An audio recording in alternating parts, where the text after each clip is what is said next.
Duke folur për serin Duke folur për serin From Zero to Hero, sot na janë bashkuar dy vajza të cilat do flasin më tej. Një ndër tyre është Arnisa. Arnisa është pjesë e stafit akademik në departamentin e matematikës aplikuar, Fakulteti i Shkencave të Natyrës të Universitetit të Tiranës. Arnisa, nëse mund na prezantosh pak veten, të lutem, që edhe të njohin gjithë pjesëtarët. Përshëndetje të gjithëve. Faleminderit për prezantimin. Unë kam mbaruar studimet në të njëjtin fakultet, në degën e inxhinieri matematike dhe informatike, studimet bachelor dhe master, si dhe jam studente doktorature pranë këtij fakulteti në këtë departament. Dhe sot do filloj me pjesën e instalimit të R-s, me disa gjëra basic në mënyrë që të marrim hapat e parë për sa i përket kësaj gjuhë programimi R. Por ti sot nuk je vetëm, sepse je bashkë me Ledian, e cila është programuese front-end për 3 vitesh, edhe faktikisht në fillim të këtij viti ka marrë rolin e përgjegjëses së departamentit të IT-s te Biblioteka Shkencore Universiteti Politeknik i Tiranës. Jam okay, Ledia, me prezantimin? Nëse mund vazhdosh me pak më shumë, të lutem, që të njohim gjithë. Gjithashtu dhe unë si Arnisa kam përfunduar studimet bachelor dhe master tek Fakulteti i Shkencave të Natyrës në degën inxhinieri matematike dhe informatike. Prej 3 vitesh kam punuar si programuese front-end dhe si thashë edhe ju, në fillim të këtij viti kam marrë rolin e përgjegjëses së departamentit të IT-s. Për pjesën e gjuhës së programimit të R jam njohur kur kam qenë studente në universitet, atje kam njohur për herë të parë, nuk e dija çfarë ishte. Dhe pasi fillova ta mësoja, më hyri më shumë në qejf dhe mendoj se doja dalim me njëra tjetrën të ndihmojmë personat që duan gjithashtu ta mësojnë këtë gjuhë dhe të bëhen specialistë të kësaj fushë. Shumë kënaqësi të kemi të dyja sot. Faktikisht duhet të shpreh edhe faktin që ky takim është duke bërë recorded dhe që mund ta gjeni në kanalin tonë në YouTube për gjithë personat që kanë ose që nuk mund do të na bashkoheshin sot, ose personat të tjerë të cilët duan që të fillojnë më tepër njohuritë edhe të shikojnë pak më shumë rreth asaj çfarë do shpjegohet sot, mund t'i gjeni në kanalin tonë në YouTube së shpejti çdo informacion që do shihni sot. Nuk e di kush do e nisin, Arnisa, Ledia, si është jo ideja fillestare? Do e nisun. Okej, Arnisa. Unë të bëj share screen edhe të vazhdojmë. Okay.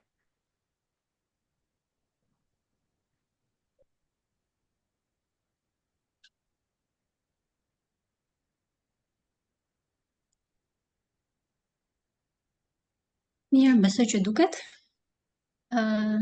Të filloj slide show.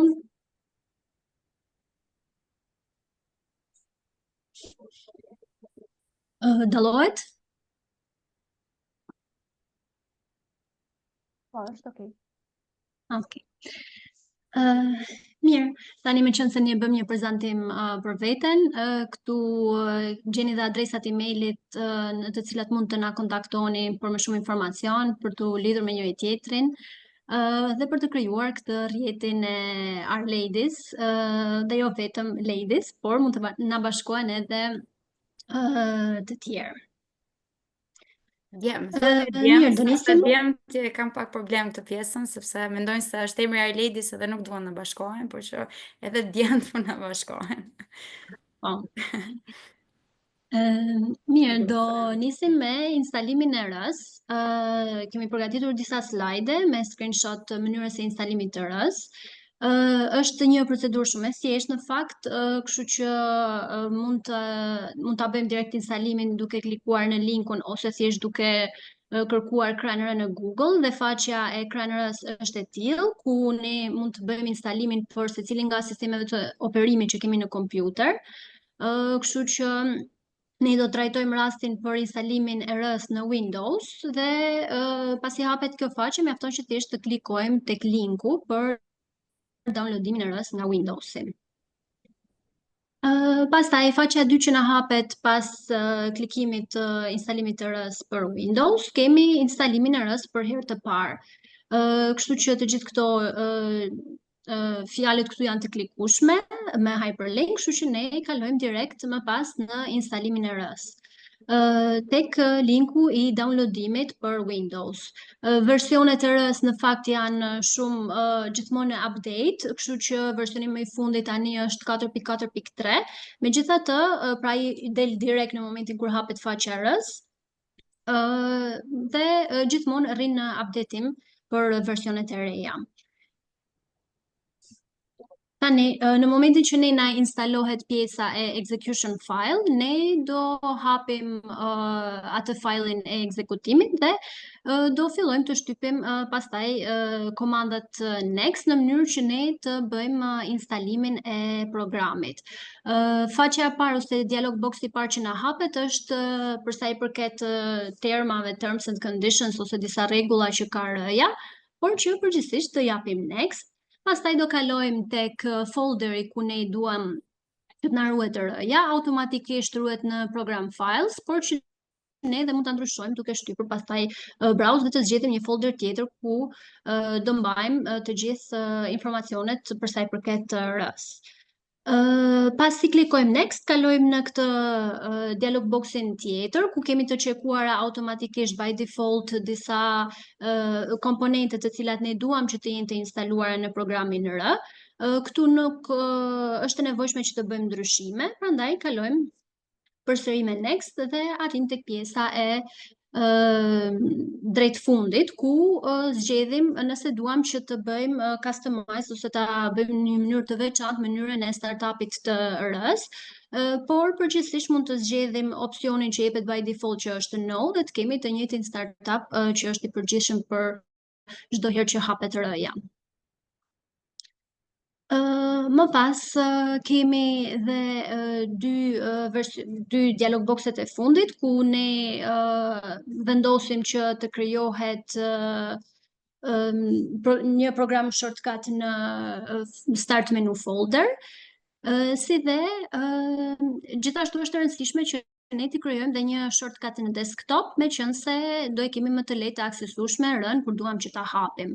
Gjithashtu është e rëndësishme që ne të çekojmë dhe faktin që të lidhim RE-n me fajlet .rdata, sepse të gjitha informacionet me të cilat ne mund të punojmë në RE mund t'i ruajmë në këto fajlet .rdata dhe do i kemi më lehtë aksesueshme në përdorimet e tjera. Tani, paraqitja e punës së RE-s në fakt është e tillë, e mjedisit të punës në RE, nuk është shumë e këndshme në fakt, por ky është edhe fakti pse është zhvilluar më pas dhe RE Studio. Megjithatë, e gjithë baza e punës së RE-s bazohet, e gjuhës të programimit RE bazohet tek kjo ndërfaqe, po themi, ku ne këtu mund të bëjmë edhe instalimin e paketave të ndryshme. Megjithatë, kjo tani nuk është shumë e përdorshme për faktin që ne përdorim RE Studio thjesht si interfejs ku ne punojmë. Megjithatë, të gjitha llogaritjet statistikore bëhen në RE. RE-ja në fakt është më e vjetër se sa RStudio, është zhvilluar ose bazohet që në gjuhën e programimit C në vitin 1976, por në 1990-ën ajo është programuar nga dy autorët Ross dhe Robert, prej nga merr dhe emrin kjo si gjuhë programimi, ndërkohë që për një mjedis pune më të zhvilluar dhe të integruar është krijuar RStudio, e cila është lançuar ose është nxjerrë në treg për herë të parë në 28 shkurt të vitit 2011 dhe zhvilluesi i saj është Posit. Ndërkohë që njëlloj si për RE-n ashtu dhe për RStudio, të gjitha versionet updatohen shumë shpesh, madje versioni më i fundit i RE-s është updatuar në shkurt të vitit 2025. Si aplikacion ose si program është i shkruar në gjuhën e programimit C++ dhe pjesa tjetër është e shkruar në Java. Mund të përdoret pa asnjë lloj problemi në të gjitha sistemet e operimit, si në Windows, Linux ose në Mac operating system. Si dhe mjedisi punës është shumë i përshtatshëm në mënyrë që ne të bëjmë ekzekutimin e kodit, pra të shkruajmë kodin, ta ekzekutojmë, të shohim pjesën kur ne marrim ato përgjigjet e kodeve që ne ekzekutojmë, grafikët e ndryshëm, si dhe të gjithë variablat që ne kemi krijuar. Si dhe është një open source platform, është free për të përdorur, prandaj është dhe shumë ka një përdorim shumë të gjerë në kohët e sotme. Tani diferenca nëpërmjet RS dhe RStudio, siç e tham, R-ja është një lloj gjuhë programimi, ndërkohë që RStudio është një mjedis pune pak më i zhvilluar dhe më i integruar. Por veçanta është që RStudio nuk mund të punoj pa R-n, pra ne gjithmonë duhet të kemi të instaluar R-n që të punojë dhe RStudio, prandaj ne marrim hap pas hapi instalimin e R-s fillimisht dhe më pas kalojmë tek instalimi i RStudios. Pra R-ja nuk është aq i përpunuar sa RStudio, por është i domosdoshëm që RStudio të punojë. Ndërkohë që të gjitha llogaritjet statistikore performohen duke përdorur R-n, por nëse ne duam që të bëjmë të zhvillojmë një software të ndryshëm statistikor, e gjithë puna kryhet në RStudio.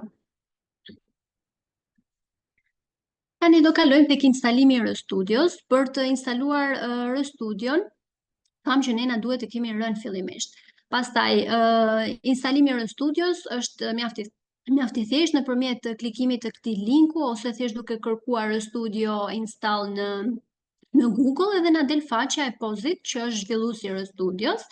Ne mund të zgjedhim të marrim instalimin e RStudios në varësi të operating system të sistemit të shfrytëzimit që kemi në kompjuter, kështu që dhe ky rast është trajtuar për rastin e instalimit në Windows. Kjo është faqja e parë që na hapet dhe mjafton të shtypim RStudio, siç ju thash, versioni më i fundit është ai i krijuar në shkurt të vitit 2025.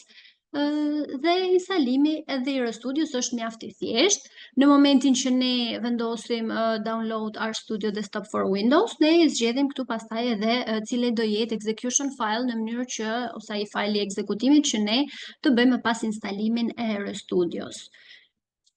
Pas instalimit të këtij fajli, ne hapim fajlin, bëjmë next. Tek faqja e parë ku na hapet një informacion i shkurtër për setupin e RStudios, ndërkohë që kemi gjithmonë pra është një destination folder ku ne duam që ta ruajmë këtë si program dhe përgjithsisht ruhet në program files në kompjuterin ton, kështu që pasi japim next, vendosim që të krijohet RStudio në një start menu dhe më pas bëjmë install. Pas instalimit, ne mund të kemi RStudion edhe në një shortcut në desktop dhe mund të hapim faqen e RStudios për të parë se si është edhe workspace-i dhe si ne mund të punojmë në RStudio. Këtu kemi pak informacion për sa i përket ndërfaqjes së RStudios, por unë do i bëj stop share PowerPoint-i që të kalojmë direkt edhe të ndërveprojmë direkt me ndërfaqjen e RStudios. Kështu që Nisa, ndërkohë që ti bën kalimin, doja t'ju rikujtoja pjesëmarrësve që çfarë do lloj pyetje në paqartësi, diçka që doni ta diskutoni me vajzat, mund të shkruani tek chati që ndodhet në Zoom, kështu që çfarë do lloj paqartësie që mund të keni, mund të na e ndani me ne edhe normalisht do mundohemi t'i kthejmë përgjigje. Patjetër. Faleminderit. Okay.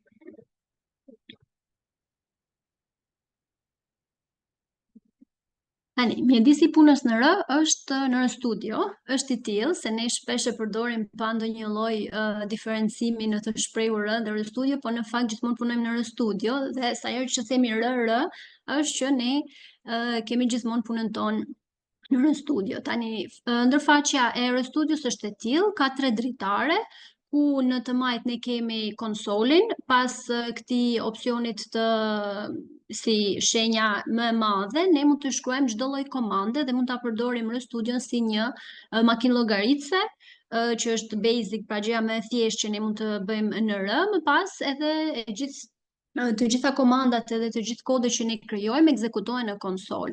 Gjithmonë kemi një informacion të shkurtër për sa i përket R-s. Tani unë këtu kam versionin 4.4.1, por siç ju thash, është dhe versioni më i fundit 4.4.3. Ndërkohë që në të djathtë ne kemi dhe 2 dritare të tjera, të cilat janë environment në pjesën e lartë, ku ne do na shfaqen të gjitha ato variabla të cilat ne do krijojmë, jo vetëm variablat, por edhe të gjitha vektorët, matricat, data frame-et të cilat ne krijojmë.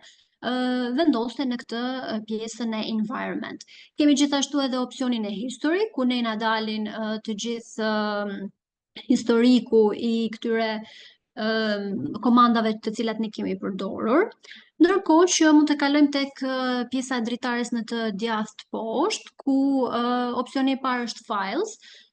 Kjo na del automatikisht në momentin kur ne hapim rën nga desktopi dhe del pjesa e folderit Documents. Ndërkohë që nëse ne duam që ta ndryshojmë këtë si dokument, mund të bëjmë edhe një ndryshim duke shkuar këtu tek Directory, janë 3 pikat dhe ne mund të zgjedhim duke hapur këtë dritaren dialoguese, ne mund të zgjedhim të marrim një folder tjetër, qoftë në desktop apo tek Documents, ku do i ruajmë të gjithë ato që ne do ndërtojmë, ato script filet që do i sqarojmë në vijim, mund t'i ruajmë në atë folder. Për momentin po e lëm kështu siç e kemi by default. Pastaj kemi opsionin e plots, këtu do na shfaqen të gjithë grafikët të cilët ne krijojmë në R. Si dhe kemi paketat, është shumë e rëndësishme që të mësojmë edhe instalimin e paketave, të cilën do e trajtojmë nga fundi i këtij sesioni, por R-ja vjen automatikisht me disa paketa bazë që instalohen në momentin kur ne instalojmë DR-n. Megjithatë, është e nevojshme që të shtojmë dhe paketat e tjera në varësi të analizimit të dhënave që mund të kemi apo të programeve të ndryshme që duam të ndërtojmë, kështu që instalimi i paketave do trajtohet pak më vonë, por kjo është thjesht paraqitja se si ne kemi paketat që janë aktualisht të instaluara në R. Kemi më pas opsionin e Help, çdo informacion që ne duam të kërkojmë në lidhje me funksione të ndryshme të R-s, mund ta bëjmë nëpërmjet këtij opsionit search këtu, ku shkruajmë për një funksion të caktuar dhe na del gjithë informacioni së bashku me edhe mënyrën se si ne mund ta përdorim këtë si funksion. Kjo vjen nga pjesa e R documentation, e cila gjendet lehtësisht edhe në web, por që për lehtësi normalisht që e marrim direkt nga ndërfaqja e RStudios. Pastaj kemi edhe 2 komandat e fundit që janë Viewer dhe Presentation. Viewer në fakt shërben për të paraqitur grafikët interaktiv, ndërsa Presentation shërben për të bërë një prezantim me anë të disa PowerPoint-eve, po themi ose disa slide-eve të cilat ne mund t'i krijojmë direkt nga R-ja, por që këto do i trajtojmë në vijim të eventeve tona. Tani, edhe diçka tjetër që doja të shtoja është për ato përdoruesit ose ato që janë shumë familjar me programimin, edhe që mund t'i pëlqejë shumë kjo pjesa e ndryshimit të këtij sfondit, jo vetëm ato që janë me programimin, por edhe të tjerë që i pëlqen shumë ajo ngjyra e errët, sepse njerëzit zakonisht kur janë duke programuar e duan atë mjedisin e errët, kështu që për të ndryshuar sfondin e backgroundin po themi të R-s, ne mund të shkojmë tek tools, tek global options dhe të zgjedhim më pas appearance. Tek appearance, by default, ne kemi një editor theme që është TextMate, që është ky ku ne shkruajmë e zezamit të bardhë, por që mund ta ndryshojmë, mund të zgjedhim ndonjë tjetër që është me ngjyra të errta, Twilight, Tomorrow Night, e me radhë, në varësi të preferencave tuaja dhe mjafton më pas thjesht i bëni apply. Por po mbajmë këtë një herë që ka RStudio by default dhe do filloj me disa gjëra të thjeshta për sa i përket variablave dhe sintaksës R-s. Tani, përgjithsisht ne punojmë me skripte, kështu që për të hapur një skript, shtypim tek opsioni këtu New File, zgjedhim një script. E gjithë puna që ne bëjmë tek skripti ekzekutohet më pas në konsol.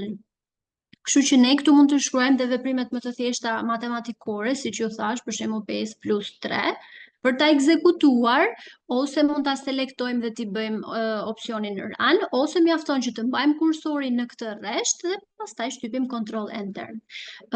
Tani do ju pyesja pak nëse është e nevojshme që ta zmadhoj pak faqen këtu apo është okay. Duket është e dallueshme. Po, dallohen, por nëse ke në një opsion thjesht shumë pak. Shumë po mund ta kaq ose më shumë? Tani duket shumë okay. Nuk nëse ka ndokush problem të shkruaj se mund ta rregullojmë, por që duket okay. Okej, dhe mësoni pastaj. Mirë, tani, pra këto janë komandat më të thjeshta që ne mund të bëjmë, veprime aritmetike, 4 minus 1 me radhë. Për ta ekzekutuar këtë, mund të shtypim direkt nga tastierat CTRL Enter, Ctrl Enter, dhe ekzekutohet pra duke mbajtur kursorin tek rreshti kodi që ne duam të ekzekutojmë. Duhet kemi parasysh që vetëm veprimet ose sintaksa që i përkon R-s mund të ekzekutohet. Nëse ne do shkruajmë një tekst, për shembull, ky është një script, normalisht që kjo nuk mund të ekzekutohet sepse nuk i përket sintaksës së R-s. Nëse ne duam që të mbajmë informacione për sa i përket fajlit që ne kemi, çfarë kemi shkruar aty, sepse në një moment tjetër që ne e hapim, ndoshta nuk i mbajmë mend të gjitha ato programet që ne kemi shkruar, kështu që është e mirë që të punojmë shumë me komentet. Për të shkruar komente ne përdorim opsionin ose këtë simbolin e hashtag, dhe gjithë kjo pjesa këtu pastaj nuk ekzekutohet. Kështu që po t'i japim ran të gjithë kësaj pjesës këtu, do shohim që pjesa del përsëri në koment, nuk na nxjerr ndonjëherë error, ndryshe nëse do shtypnim këtë pa opsionin e komentit. Nëse ne duam që të shkruajmë një tekst dhe ta kemi, domethënë, jo thjesht si një koment, atëherë gjithmonë duhet të përdorim thonjza të dyshe ose thonjza të teke, dhe gjithë shkrimi që ne bëjmë brenda atyre thonjzave është i ruajtur, jo i ruajtur se nuk i kemi ruajtur akoma, por është një string ose një karakter. Kështu që sintaksa e thjeshtë ose ajo gjëja bazike që ne themi në çdo gjuhë programimi hello world, por që mund të përdorim diçka tjetër. Këtu do ishte për shembull skripti i parë. Dhe kjo pastaj ne na ekzekutohet. Shohim që pas ekzekutimit të çdo rreshti kodi që ne kemi bërë, ne na del edhe ekzekutimi që është më poshtë, pra përgjigjja po themi që është më poshtë ose rezultati që është më poshtë, siç e kishim edhe në rastin e veprimeve matematikore dhe në rastin e stringeve ose këtyre skripteve karaktereve të thjeshta, ne na del edhe një herë i afishuar më poshtë. Tani, për sa i përket variablave, ne kemi për të krijuar një variabël, ndryshe nga disa gjuhë të tjera programimi që janë basic, si për shembull C ose C++, ne nuk kemi nevojë që variablat t'i deklarojmë paraprakisht. Mjafton që t'i vendosim një emër dhe t'i japim një vlerë. Vlera mund të jetë një karakter, mund të jetë një numër, mund të jetë një vlerë logjike, mund të jetë një numër kompleks. Kështu që kjo është gjithmonë në varësi të vlerës që ne i japim. Për sa i përket emrit, emri ka disa kufizime për mënyrën se si ne e shkruajmë, nuk mund të përmbaj disa simbole siç janë këto simbolet matematikore, por mund ta përmbaj një pikë ose një vi, për shembull nëse kemi një emër të gjatë, mund ta një tokë fjalësh për shembull, mund t'i ndajmë fjalët nga njëra tjetra me anë të një pike ose me një nën vi. Kështu që po krijojmë disa variabla dhe po japim edhe tipin e të dhënave, pra tipin e variablit që përmbahet. Po themi të ndërtojmë një karakter. Atëherë e shkruajmë në koment, pastaj për të krijuar një karakter, po themi emri, për të dhënë vlerën mund të përdorim ose këtë simbolin që është, po themi, më e vogël dhe një si minus, i cili është si një operator që përdoret më shpesh. Për ta ndërtuar këtë për lehtësi është një shortcut që përdoret në fakt dhe është duke mbajtur të shtypur ALT dhe duke vendosur minusin, ne krijojmë lehtësisht si simbol. Ose mund të përdorim lehtësisht edhe shenjën e barazimit, pra janë të dyja mund të përdoren për të dhënë vlerën për t'ia dhënë vlerën një variabli. Kështu që po krijojmë një emër, po themi Ana, po marr një emër të shkurtër, dhe ekzekutojmë. Vëmë re tani që në momentin kur ne kemi krijuar një variabël, direkt ne na shfaqet dhe në global environment emri, domethënë emri i variablit si dhe vlera që përmban. Si dhe shohim këtu që është një karakter, po ta mbajmë këtë shigjetën afër variablit. Për ta parë më sakt se cili është tipi i këtij variabli, ne mund të shtypim funksionin typeof, që janë pjesë e funksioneve bazë të paketës së R-s, ku i shohim dhe këtu në momentin kur ne fillojmë dhe shtypim, na dalin këto funksione që janë bazë të R-s, siç është typeof. Dhe typeof emri na jep tipin këtu poshtë karakter. Gjithashtu mund të përdorim edhe funksionin class emri që na jep klasën. Tani përgjithsisht për karakteret si dhe për vlerat logjike ne typeof dhe class na jep të njëjtin rezultat. Dallimi është tek vlerat numerike. Nëse tani do shtypim, pra do ndërtojmë një variabël, po shënojmë me x, i cili do përmbajë një vlerë numerike, po themi numrin 34. Kur ekzekutojmë, direkt ne na shfaqet këtu, si dhe mund të shohim tipin typeof x-i, që është double. Gjithmonë, me që na doli ky rasti, kur ne shtypim diçka gabim, na nxjerr një error R-ja dhe na jep edhe një shpjegim se çfarë tipi errori është, kështu që në këtë rast nuk mund të gjej këtë si funksion, pra ky nuk është funksioni R, sepse unë kisha harruar të shtypja on. Prandaj typeof x na jep vlerën double. Ndërkohë që nëse shtypim class x, ne marrim klasën numeric. Pra këtu është dallimi, po themi vetëm, kur ne për vlerat numerike ne marrim klasa i përket numeric, ndërkohë që tipi është double. Pra çdo numër, edhe pse ne kemi një numër të plot, ruhet si një numër double. Ndërkohë që edhe po ta ndryshojmë këtë, pra po japim një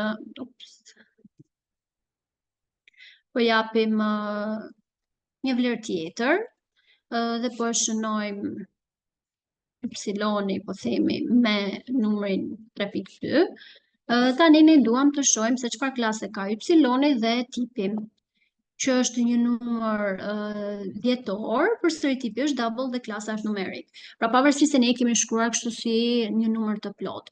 Ndërsa nëse ne duam ta specifikojmë posaçërisht një variabël është një numër i plot, atëherë ne po themi z-i ka vlerën 4 ose 5 l. Në momentin që ne vendosim këtë l, ne kemi dhënë një vlerë integer ose një vlerë të plot. Kështu që në momentin kur ne vendosim typeof z-i, ne kemi tipin integer. Dhe së fundmi janë vlerat booleane ose vlerat logjike. Po shënoj me koment këtu vlerat logjike. Dhe vlerat logjike dim që janë 2, true dhe false, kështu që nëse një ndryshoreje a, po themi, ne i japim vlerën true, atëherë ne mund të shohim se çfarë tipi typeof a-ja, çfarë tipi ka kjo vlera a dhe është logical. Pra ruhet si një tip logical. Ndërkohë që për të parë vlerën e një prej këtyre ndryshoreve ose variablave që ne kemi krijuar, pavarësisht faktit që ne i kemi dhe këtu në global environment, por në momentin që ne kemi shumë dhe nuk arrim që t'i bëjmë scroll dhe ta gjejmë ku e kemi atë si variabël, atëherë ne mjafton që direkt këtu në konsol ne të shtypim ose mund ta ruajmë dhe në skript edhe pastaj ekzekutojmë në konsol, për shembull vlerën e x-it. Ne duam të shohim se çfarë vlere ka x-i, nuk kemi nevojë që të përdorim ndonjë komandë ekstra, por mjafton thjesht emri dhe ne na del rezultati që ruhet tek ky që është ruajtur tek ky variabël. Megjithatë ka edhe funksione të tjera të cilat mund të përdoren, siç është funksioni print, por që kjo është pjesa më e thjeshtë për këtë moment. Ndërsa nëse ne duam që të fshim një nga këto variabla që kemi krijuar, po themi duam të fshim z-in, përdoret funksioni rm. Dhe rm brenda klapave rrethore vendosim emrin e z-it tham, emrin e variablit, kështu që fshihet dhe shohim që nuk e kemi më as në global environment dhe edhe po të duam që ta ekzekutojmë, themi që ky si objekt nuk është më pjesë, pra nuk gjendet. Mirë, kjo ishte pjesa e parë për sa i përket mënyrës së variablave që kemi mjedisi punës në studio, por kemi edhe disa operatorë të ndryshëm, për të cilat besoj që Ledia mund të flasë. Nëse keni pyetje për këtë pjesë, ose do i lëm pyetjet për në fund,